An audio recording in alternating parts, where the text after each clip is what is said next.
rise to bring attention to a problem plaguing many aging communities in Ohio and throughout the industrial Midwest. We in this country have a rich manufacturing heritage, none richer than Ohio. We're the third leading manufacturing state in the country, trailing only in production, trailing over only states 2 and 3 times our size, Texas and California. We build an infrastructure in this country that defines the landscape of the modern world. In Ohio and plants in places like Middletown and Youngstown, Ohioans made steel beams that build our skyscrapers and our railroads and our bridges. And at lead smelter sites from Cleveland to Cincinnati, Ohio workers processed metal to shore up the economic foundation of 20th century America.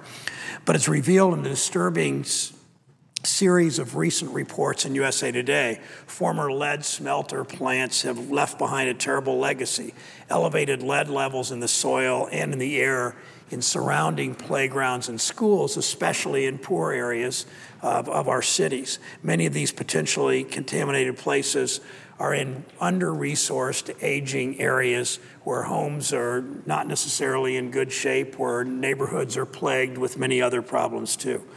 Yesterday, I met with Angelina and Ken Shefton in Cleveland at a property that is within breathing distance of an old lead smelter site.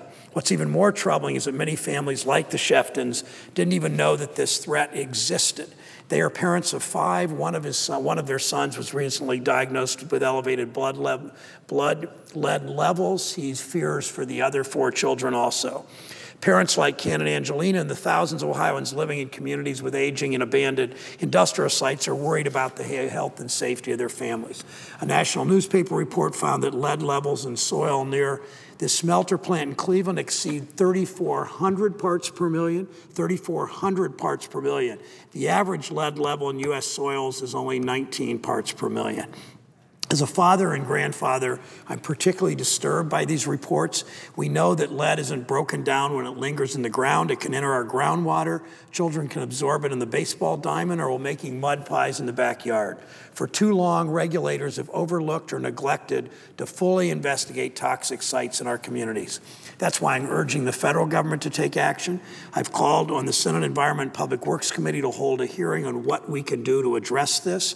We need to prioritize testing near schools and playgrounds in those neighborhoods close to abandoned sites. I'm asking the Environmental Protection Agency to take immediate action to review sites that have not yet been tested. But that's not enough. After results come in, we need to take action to clean up residual contamination.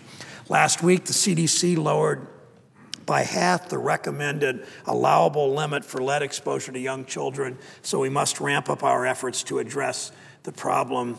This problem lingering in our soil. We need to address it now. Too many young lives are depending on our action. Too many children in too many urban school districts suffer from behavior problems, suffer from intelligence problems, if you will, because they've had far too high content in their blood of lead levels in that retards growth, it restricts learning, it causes behavioral problems. It's a serious, serious public health problem. It's the paint on the walls in these old homes, and it's the lead in the paint on the walls, it's the lead in the soil in their homes and neighborhoods and playgrounds.